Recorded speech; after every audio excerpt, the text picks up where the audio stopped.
ತೇಜ್ ಪ್ರಭು ನ್ಯೂಸ್ಗೆ ಸ್ವಾಗತ. ಎಲ್ಲರಿಗೆ ನಾಗರ ಪಂಚಮಿ ಹಬ್ಬದ ಶುಭಾಶಯಗಳು.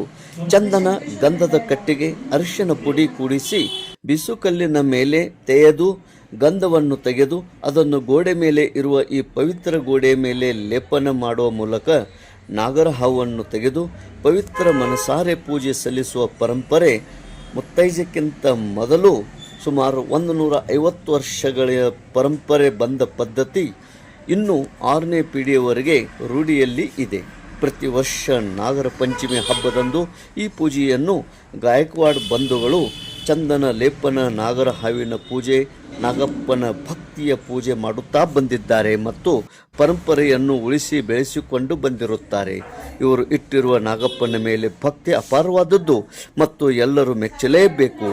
ಈ ನಾಗಪೂಜೆ ಮತ್ತು ಚಂದನ ಅರಿಶಿನ ಲೇಪನ ಮಾಡಲು 5 ಜನರಿಂದ 1 ದಿನ ಸಮಯ ಬೇಕಾಗುತ್ತದೆ.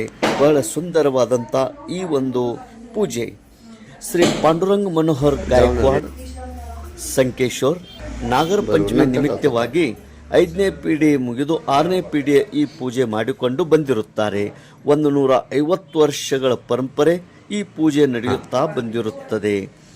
ಶ್ರೀ ಪಾಂಡುರಂಗ ಮನೋಹರ್ ಗಾಯಕ್ವಾಡ್, ರಾಣೋಜಿ ಸಕೋಬಾ ಗಾಯಕ್ವಾಡ್ ಮೊದಲಿನಿಂದ ಬಂದಂಥ ಮುತ್ತಜ್ಜ, ಎರಡನೇದಾಗಿ ಹರಿಭಾವು ರಾಣೋಜಿ ಗಾಯಕ್ವಾಡ್, ಯಲ್ಲಪ್ಪ ಹರಿಭಾವು ಗಾಯಕ್ವಾಡ್ ಮತ್ತು ಬಂಧುಗಳು ಮತ್ತು ಸಹೋದರರು, ಮನೋಹರ್ ಯಲ್ಲಪ್ಪ ಗಾಯಕ್ವಾಡ್ ಮತ್ತು ಸಹೋದರರು, ಶ್ರೀ ಪಾಂಡುರಂಗ್ ಮನೋಹರ್ ಗಾಯಕ್ವಾಡ್, ನಿಶಿಕಾಂತ್ ಪಾಂಡುರಂಗ್ ಗಾಯಕ್ವಾಡ್ ಮತ್ತು ಸಹೋದರರು ಮತ್ತು ಅವರ ಮಗ ಶ್ರೀಮತಿ ವೈಶಾಲಿ ಪಾಂಡುರಂಗ್ ಗಾಯಕ್ವಾಡ್, ಆದಿತ್ಯ ಪಾಂಡುರಂಗ್ ಗಾಯಕ್ವಾಡ್ ಮಗಳು, ಸಚಿನ್ ಗಾಯಕ್ವಾಡ್, ಶ್ರೀನಿವಾಸ್ ಗಾಯಕ್ವಾಡ್, ಡಾಕ್ಟರ್ ವಿನೋದ್ ಗಾಯಕ್ವಾಡ್, ವಿಠ್ಠಲ್ ಗಾಯಕ್ವಾಡ್ ಸಹೋದರರು, ನಂದಕಿಶೋರ್ ಗಾಯಕ್ವಾಡ್, ನಿತಿನ್ ಗಾಯಕ್ವಾಡ್, ಹರೀಶ್ ಗಾಯಕ್ವಾಡ್ ಹಾಗೂ ಸಮಸ್ತ ಗಾಯಕ್ವಾಡ್ ಬಂಧುಗಳು ಈ ಪೂಜೆಯಲ್ಲಿ ಪಾಲ್ಗೊಳ್ಳುತ್ತಾರೆ.